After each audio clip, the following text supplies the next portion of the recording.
እስቲ አንድ በጣም ጥልቅ የሆነ ሐሳብ እንመልከት። ይህ ሐሳብ ከኢትዮጵያ ኦርቶዶክስ ተዋሕዶ ቤተ ክርስቲያን የሚመነጭ ነው። ይህም ምንድን ነው?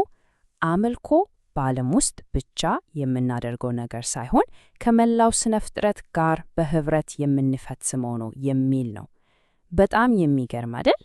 ይህን ሐሳብ ደግሞ ይበልጥ የሚያብራራ አንድ ጥቅስ አለ። ዴቪድ ፋገርበርግ ምን ይላል?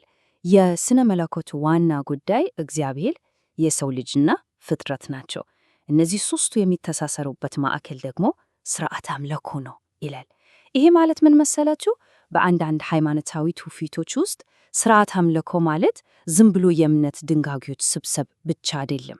ከዛ ይልቅ እግዚአብሔር፣ ሰዎች እና መላው ፍጥረት በአንድ ላይ የሚገናኙበት የሚዋሃዱበት ክስተት ነው ማለት ነው። እንግዲህ ይሄንን የምናጠናበት ዘርፍ ስርዓተ አምልኮዊ ስነ ፍጥረት ወይም በእንግሊዝኛው ሊተርጂካል ኮዝሞሎጂ ይባላል። ይሄ ማለት በአንድ ቤተ ክርስቲያን የአምልኮ ስርዓት ውስጥ ስለ ፍጥረት ያለው ስነ መለኮታዊ አስተምሮ እንዴት ይገለጻል የሚለውን የሚያጠና ነው። እናም የኢትዮጵያን ትውፊት የምንመለከትበት ዋናው መነጽራችን ይሄው ነው የሚሆነው። እሺ፣ እንግዲህ በዛሬው ዝግጅታችን የምንዳሰሳቸው ነጥቦች እነዚህን ይመስላሉ። በመጀመሪያ ፍጥረተ ዓለም በጸሎት ውስጥ ያለውን ቦታ እናያለን። ቀጥሎም ለዚህ ስነ ፍጥረተ አምልኮ የቀረበውን ዕቅድ እንመለከታለን። ከዚያም ምድራዊ ነገሮች እንዴት ሰማያዊ ትርጉም እንደሚይዙ እናያለን። የኢትዮጵያን ልዩ ሥርዓተ ቅዳሴ እንቃኛለን እና በመጨረሻም ሰማይ በምድር የሚለውን ጽንሰ ሐሳብ እንመረመራለን። እሺ፣ በመጀመሪያው ክፍላችን የምናየው ይህን ነው። አምልኮ በዓለም ውስጥ ብቻ ሳይሆን ከዓለም ጋር ቢሆንስ? በኢትዮጵያ ኦርቶዶክስ ተዋሕዶ ቤተ ክርስቲያን ትውፊት ውስጥ ፍጥረተ ዓለም ዝም ብሎ ለሰው ልጅ አምልኮ የተዘጋጀ መድረክ አይደለም። ከዛ ይልቅ ራሱ በንቃት የሚሳተፍ አብሮ የሚያመሰግን መዘምራን ነው ማለት እንችላለን። እና ይህንን አመለካከት በደንብ የምናይበት ዋናው ስርዓተ አምልኮ ደግሞ ቅዳሴ ይባላል። ቅዳሴ እንግዲህ የቤተ ክርስቲያኗ ማዕከላዊ የአምልኮ ስርዓት ነው። በውስጡም ይህን ልዩ ሆነ ፍጥረትን ሁሉ አሳታፊ የሚያደርገውን አመለካከት የሚገልጹ በጣም ብዙ ጸሎቶችን ይዟል። ለምሳሌ በቅዳሴ ጊዜ ጸሎት የሚቀርብላቸውን ነገሮች እስቲ እንመልከት። ለዝናብ በረከት፣ ለወንዞች ውሃ፣ ለምድር ፍሬዎችና ምርት ይጸለያል። ከዛም አልፎ ለሰዎች ደህንነት፣ ለእንስሳት ደህንነት እንዲሁም ለመላው ዓለም ሰላም ይጸለያል። እዚህ ጋር በጣም የሚያስገርመው ነገር ምንድን ነው? ይሄ ዝም ብሎ እንደ ግጥም የሚነገር ነገር አይደለም። ይልቅስ ለተፈጥሮ ዓለም ደህንነት የቀረበ ቀጥተኛ እና መደበኛ ምልጃ ነው። እንዲያውም የ318ቱ ሊቃውንት ፍሬ ቅዳሴ ላይ በግልጽ እንደተቀመጠው እግዚአብሔር የሚመሰገነው በሰማይና በምድር ከነ ዓለማቱ በባህርና በወንዞች እንዲሁም በውስጣቸው ባሉ ነገሮች ሁሉ ነው።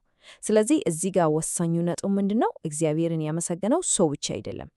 ስርዓተ ቅዳሴው ራሱ ወንዞች፣ ባህሮች፣ ምድር ሁሉም ነገር ምስጋና እንደሚያቀርብ በይፋ እውቅና ይሰጣል ማለት ነው።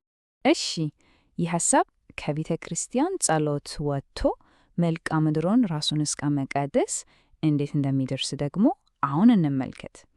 ይህ ክፍል እምነት ከቁሳዊው ዓለም ጋር እንዴት እንደሚገናኝ ያሳየናል። ለምሳሌ ጥምቀትን እንውሰድ። ጥምቀት እንግዲህ ከቤተ ክርስቲያን ውጪ በደመቀ ሁኔታ የሚከበር ታላቅ በዓል ነው። በዚህ በዓል ላይ ካህናት አንድን ወንዝ ወይም ኩሬ ይባርካሉ። ይህ ድርጊት የክርስቶስን ጥምቀት በምሳሌያዊ ሁኔታ ከማሳየቱም በላይ በዓለም ላይ ያለን ውሃ ሁሉ የመቀደስ ምሳሌ ነው ተብሎ ይታመናል። በተመሳሳይ ደግሞ የመስቀል በዓል ላይ የሚከበረው የደመራ ስነ ስርዓት አለ። በደመራ ጊዜ አንድ ትልቅ ችቦ ይለኮስና በካህናት ይባረካል። ይህ ደግሞ በረከቱ ለአራቱም የምድር ማዕዘናት ለመላው ምድር እንዲዳረስ የሚደረግ ጸሎትና ምሳሌ ነው። እሺ፣ ይሄ ሁሉ ልዩ ትውፊት ከየት መጣ? ዝም ብሎ እንዲሁ የተገኘ ነገር አይደለም። ይልቁንም በረጅም ዘመናት የትርጉም ሥራ ከባህል ጋር የማጣጣም ሂደት እና በጣም ጥልቅ በሆኑ ስነ መለኮታዊ ክርክሮች ውስጥ በጥንቃቄ ተቀርጾ የተገነባ ነው። ይህንን የጊዜ ሰሌዳ ስንመለከት የዝግመተ ለውጡን ሂደት በደንብ እንረዳለን። መጀመሪያ በአክሱም ዘመን ከ4ኛ እስከ 7ኛው መቶ ክፍለ ዘመን ስርዓተ አምልኮ ጽሑፎች ከግሪክኛ ተተረጎሙ። ከዛ በ30ኛውና 14ኛው መቶ ክፍለ ዘመን ደግሞ የሰሎሞናዊ ስርወ መንግስት ሲቋቋም ምንጮች ከቅብጥኛ እና ከአረበኛ ተወሰዱ። በጣም የሚገርመው ግን ከ15ኛ እስከ 16ኛው መቶ ክፍለ ዘመን ያለው ወርቃማው ዘመን ተብሎ የሚጠራው ነው። በዚህ ጊዜ በሀገር ውስጥ በተነሱ ውዝግቦች ምክንያት ቤተ ክርስቲያኗ የራሷን የኢትዮጵያ ብቻ የሆኑ አዳዲስ ፍሬ ቅዳሴዎችን መጻፍ ጀመረች። ይሄ እድገት በጎንደር ዘመንም ቀጥሏል። ቅድም ፍሬ ቅዳሴ ስንል ነበር። እስቲ እሱ ምን ማለት እንደሆነ እኒ ፍሬ ቅዳሴ ወይም አናፎራ ማለት የቅዱስ ቁርባን ጸሎት ነው። በሥርዓተ ቅዳሴ ውስጥ እጅግ በጣም ክቡር የሆነው ክፍል ነው። ይኸውም ህብስቱና ወይኑ የሚቀደሱበት ክፍል ማለት ነው። የሥርዓተ ቅዳሴ ልብ ወይም እምብርት ነው ማለት እንችላለን። እናም የኢትዮጵያ ቤተ ክርስቲያን ምን ያህል ልዩ እንደሆነች ለመረዳት የንጽጽር በጣም ይረዳል። ለምሳሌ የግብፅ ኦርቶዶክስ ቤተ ክርስቲያንን ብንወስድ በሥርዓቷ ውስጥ በዋናነት የምትጠቀመው በ3 ይፋዊ ፍሬ ቅዳሴዎች ነው። የኢትዮጵያ ኦርቶዶክስ ቤተ ክርስቲያን ግን 14 ይፋዊ ፍሬ ቅዳሴዎች አላት። ከእነዚህ ውስጥ ደግሞ ብዙዎቹ በአገር ውስጥ ሊቃውንት የተጻፉ ናቸው። ይሄ በጣም ልዩ እና ህያው የሆነ ስነ መለኮታዊ ታሪክ እንዳላት ያሳያል። እንግዲህ ይሄ ሁሉ ነገር ተደምሮ ወደ አንድ ትልቅ ሐሳብ ያመራናል። ይኸውም ሰማይ በምድር የሚለው ነው። እዚህ ላይ የቤተ ክርስቲያን ህንፃ ራሱ እንዴት የዚህ ስነ ፍጥረታዊ እውነታ ሞዴል እንደሚሆን እንመለከታለን።